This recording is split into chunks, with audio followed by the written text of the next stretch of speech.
We will now hear about the one shareowner proposal. For the benefit of our attendees and for those listening to the audio cast, particularly for those still undecided on this matter about the specific issue we are voting on, we ask the proponent to stay on topic, please. As always, we ask the proponent to clearly explain the proposal and the specific issue that we're voting on. The shareowner proposal process is important, and this is not a time for extended commentary unrelated to the specific voting matter. As stated in the meeting procedures, the proponent will have 3 minutes to present the proposal. Jennifer, would you please now introduce the fifth item? Our fifth business item is a shareowner proposal from the National Center for Public Policy Research requesting a human rights review. We invite the proponent's representative, David Almasi, to present the proposal. Mr. Almasi, please. Thank you, Mr. Kent. I'm David Almasi with the National Center for Public Policy Research. I move proposal number 5.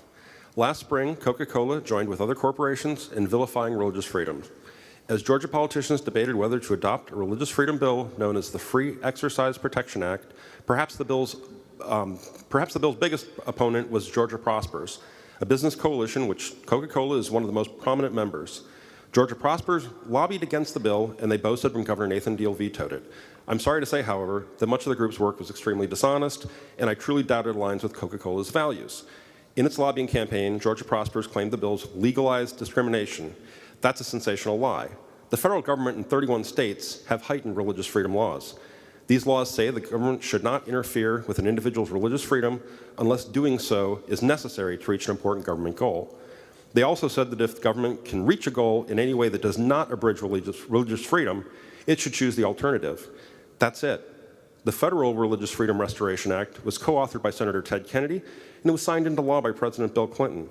Georgia's bill only imitated these other laws. Religious freedom has also been a part of American jurisprudence since our nation's founding. So I think it's fair to ask, why is Coca-Cola voicing objection to this basic civil right now and here? Corporations and the mainstream media have expressed concern the religious freedom laws will lead to discrimination, in part against homosexuals. There's zero evidence for such concern. These laws only require the government to avoid interfering with religious freedom if it can do so while achieving important government goals, one of which, in every state of the union, is outlawing discrimination. In response to our proposal, the company claims that it is committed to respecting human rights and that it applies that commitment consistently throughout the world. That's odd since Coca-Cola operates in many nations where homosexuality is outlawed. Furthermore, women have almost no rights in some of these places.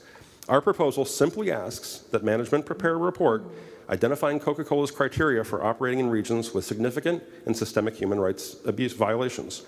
If the company is worried about basic religious freedom laws in Georgia, then they must question why the company operates in regions with actual discrimination and human rights atrocities. Please join me in supporting Proposal 5. Thank you.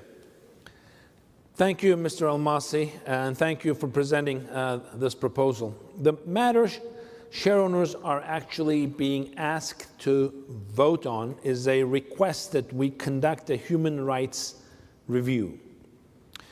And I'll respond now only on the matter which we are being asked to vote on. I'll be happy to address any follow-up questions or other matters in the Q&A session at the end of the meeting. But let me, if I may, briefly explain why the board is recommending a vote against this proposal. You can find the statement against the shareowner proposal on page 82 of your proxy statements. Reasonable and objective stakeholders of our business comprehend and understand that our company has a serious, very serious, deep commitment to human rights. So shareowners, you all can all be assured that this company is committed to respecting human rights.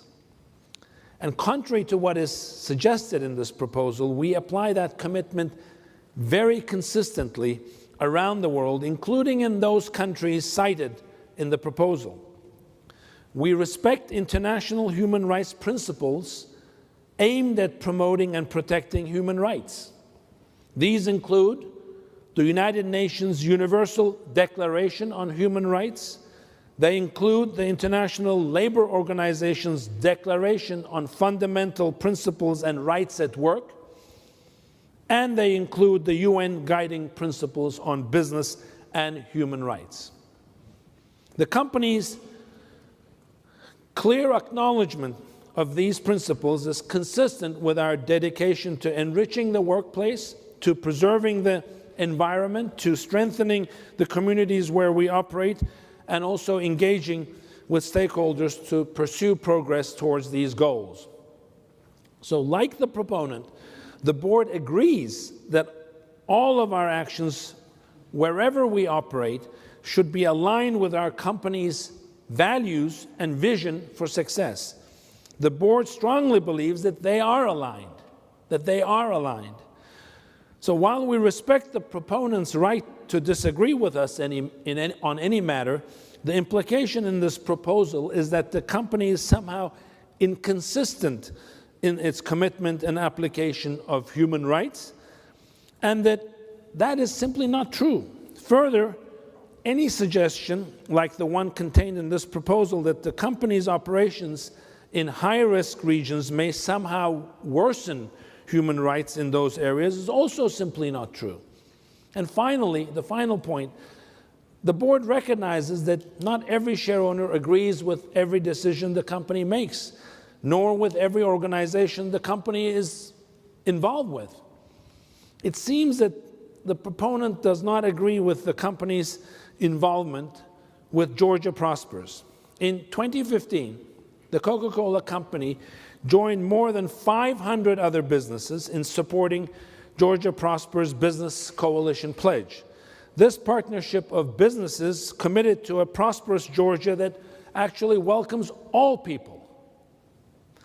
So to attempt to connect that engagement, our engagement with Georgia Prospers, with a need for a human rights review, in our opinion, does not hold merit. And for all of the above reasons, therefore, the board believes the review requested in the proposal is unnecessary and recommends a vote against this proposal.